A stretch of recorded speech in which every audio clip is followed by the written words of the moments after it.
الرحمن الرحيم الحمد لله رب العالمين والصلاة والسلام على رسول الله صلى الله عليه وسلم وأمرك لي برنامج كان حكررسي كارهانا قيبتي سو كوبيدا iyo gorfeynta buwaagta maanta waxaynu faaleen doonaa buugga la yiraahdo Atomic Habits caadooyinka yaryar buugga waxa qoray qoraa James Clear waa nin ku takhasusay waxyaabaha la xiriira dhaqanada caadooyinka sida loo koriyay sida la iska joojiyo mudooyin fara badan buu arrimahaasi ka shaqeynayay kuna jiray buugga wuxuu soo saaray sanadkii 2018 waxa laga daabacay buuggaasi 1 milyan wax ka badan dad fara badan baa iibsaday dad fara badan noloshooda ugu saameeyay saameyn kala duwan oo ka tagay qoraa James buugga wuxuu ka warramayaa caadooyinka sida loo koriyo iyo caadooyinka xun qofku sidii iska joojin lahaa iyo waxyaabaha qofka ka caawinaya inuu caadooyinkaas ka joojiyo sababtoo buugga uu qoray qoraagu wuxuu ku sheegay wuxuu lahaan jiray mareeg ay ku xiriiraan dadka noocyadooda kala duwan haddii ay tahay siyaasiyiinta haddii ay tahay markaa bulshada noocyada kala duwan oo wax isku weydaarsadaan oo markaa qof aragtida uu qowm markaa halkaa ku soo gudbiyo meesha waxa la oran jiray Habit Academy muddo fara badan bay shaqeynaysay qoraaguna arrimahaasi dadka isku xidhayay una ku weydaarsanayay markaa muddo kala duwan ugu dambeyn wuxuu ku qancay aragtiyaha dadku ay keeneen iyo wixii markaa isagu ka yiri inuu buug ku ururiyo buug ka dhigo sababta ugu weyn markaa taasi ahayd buuggu isku soo ururiyay magaca la yiraahdo Atomic Habits ayuu bixiyay buuggu wuxuu ka kooban yahay 200 iyo waxoogaa dheeraada oo bog sanadkan inuu sheegay 2018 ayuu soo baxay muddo dhow oo hadda laga joogo 2 sano wuxuu markaa qoraagu ku eegayaa caadooyinka iyo nooca yihiin aragtida qoraagu ka duulayo buugga gundhiga waxay tahay caadooyinka yani waxa weeye qofku waxa uu la qabsaday uu qabto waqtigiisa waqtiga hadii uu joojiyo waxa uu xiisoonayo ama uu muusoodayo uu qofkaasi doonayo shay uu la qabsaday inuu qabsado dadku ku kala duwan caadooyinka qof caado ayuu leeyahay qof dhaqan gaar ayuu leeyahay sida loola qabsado marka loo sheegayo qoraagu sheegaya caadada qoraagu inta badan sheegayo buugga ku dhisan waxa weeyaan caadooyinka yaryar marka doonayso caado inaad samayso qoraagu wuxuu ku leeyahay caado yar ka bilow wax yar oo noqono yani 5 daqiiqo 2 daqiiqo qaadanaya ka bilow haddaad meel tagayso inaad meesha maalinta koowaad aad in si jirsato maalinta labaad in kale maalinta saddexaad aad gaadho haddaad doonayso inaad shay iska joojiso maalinta koowaad in yar iska jooji maalinta labaad in kale maalinta kale in kale ilaa shayga ugu dambeyn iska joojiso waxiiba ka kala tago marka aragtida qoraagu ka duulay wax weyn shay kasto waxaad dhisasa ha ahaado ama waxaad burburinaysa ha ahaado waxaad ka bilowdaa wax yar oo naqan markaa sidii atomka oo kala atomku buugga magaciisa ka duulay waa shayga ugu yar markaa uu ka kooban yahay walaxda ka kooban tahay shayga ugu yar markaa qofku inuu ka bilaabo ayuu qoraagu labada aragtidood buu ka duulaya qoraagu wuxuu isweydiinayaa uu leeyahay caado uu qofku leeyahay oo dacab yahay markaa uu doonayn inuu sii wato sidee buu qofku iskaga joojin karaa qoraagu wuxuu qabaa dhowr shay qofku inuu sameeyo si caadadaasi iskaga joojiyo dhowrka shay waxa yihiin qof markuu doonayo caado xun oo nacay oo karhay noocay doonto markaa ha ahaato sidee buu qofku iskaga joojinaya qoraagu wuxuu leeyahay wuxuu iskaga joojin karaa qofku marka koowaad dadka niyada ka dhaadhiciyo inuu ka dhaadhiciyo caadada noocaasi inuu iska joojinayo isagoo waliba raacinaya qofkani waxyaabaha uu caadadan ku nacay sababtiin isagoo raacinayo shakhsiyan isku qancinayo le caadada noocaasa ima wacna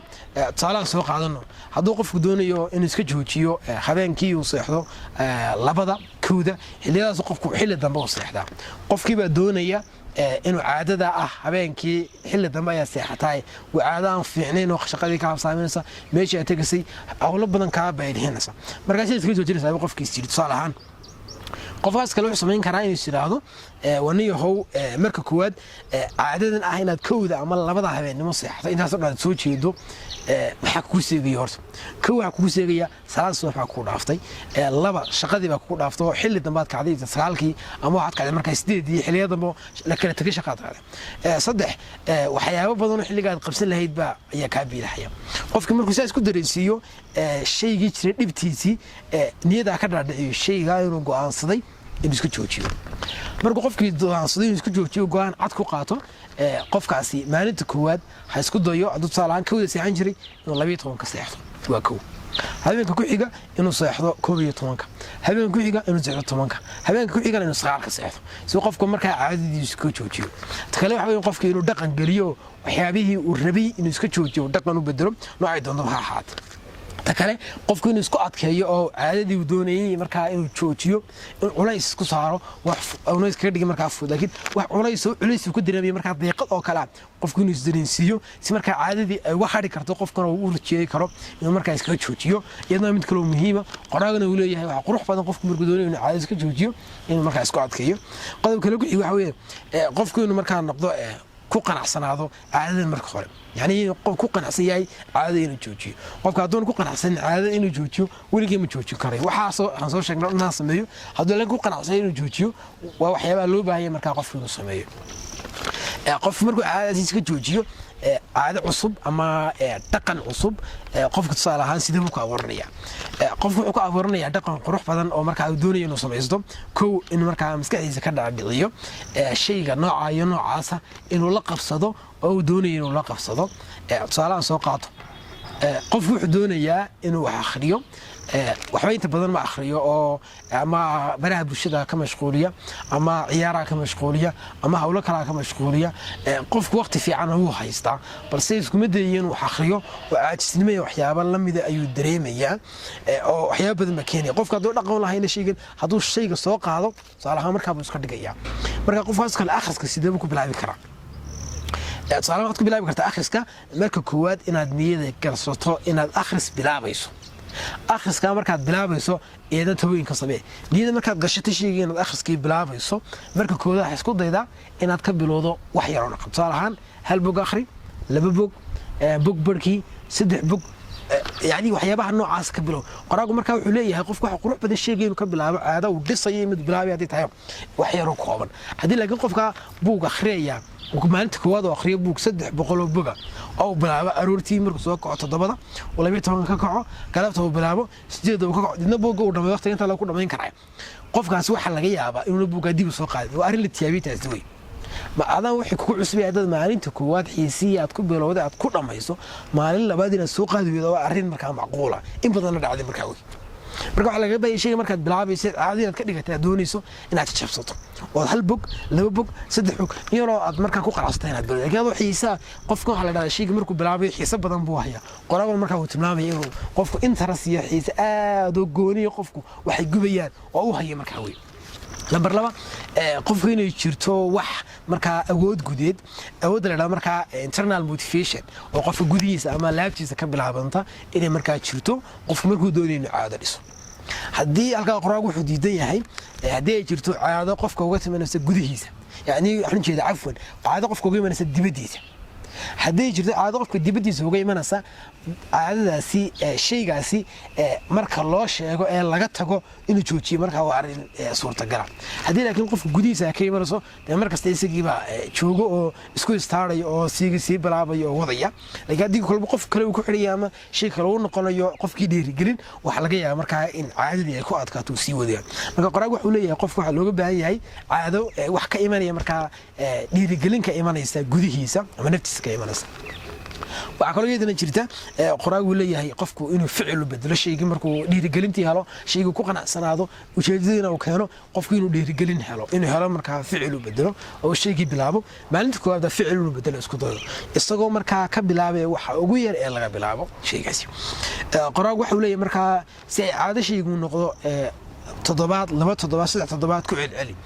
inta badan markaa muddo kooban bay qaadataa qofku in caadadii shayga la qabsado ku celceliyo qofku la qabsanaya mana jiro markaa shay kasta qofka haddii uu doono iska joojiyo wuu joojin karaa hadduu doono inuu bilaabana wuu bilaabi karaa kaliya waxay ku xidhantay go'aan isaga ka yimid dhiirigelinta shayga ujeedada uu doonayo qorshe uu ka yeeshay intaas ku xidhan tahay aragtida buugu waxay tahay war markaa doonayso caado inaad bilowdo oo aad markaa cuudo cusub samaysato waxa laga baahan yahay inaad ka go'an tahay dhiirigelin haysato sidoo markaa aad ku guda gasho marka doonayso inaad caado iska joojiso noocay doonto ha ahaatee waxa laga baahan yahay inaad naftaada u sheegto muddo yar kooban aad uga bilowdo sidaan aad ku bilowdo aragtida qoraaguna waxay tahay qofku inuu caadada ka bilaabo wax yar oo kooban oo markaa qaadanaysa markaa salahan buug oo kala noqoto buug inuu ka bilaabo hurdo haday noqoto inuu ka bilaabo waqti kolba dhinac doonay ku xirantay markaa haduu doonay markaa wax kana qof wax ku xirantay markaa qaarash marba shay inuu iska gooyo oo bilaabo markaa waxaan ku soo koobaya markaa buuga qoraago waxa weeye markaa uu leeyahay caadada waxaad ka bilaabaysaa shayga yar markaad dhisayso iyo markaa doonayso caado xun inaad joojiso intaas ayaan ku soo koobayaa buuga intaynu buug lamida ku kulmi doono waxaan kaga tagayaa assalaamu calaykum waraxmatullaahi wabarakaatuh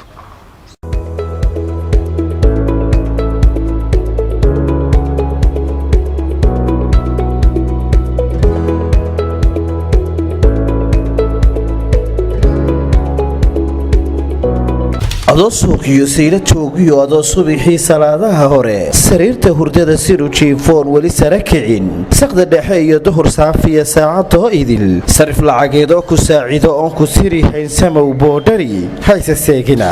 yaa salaam boodhari money exchange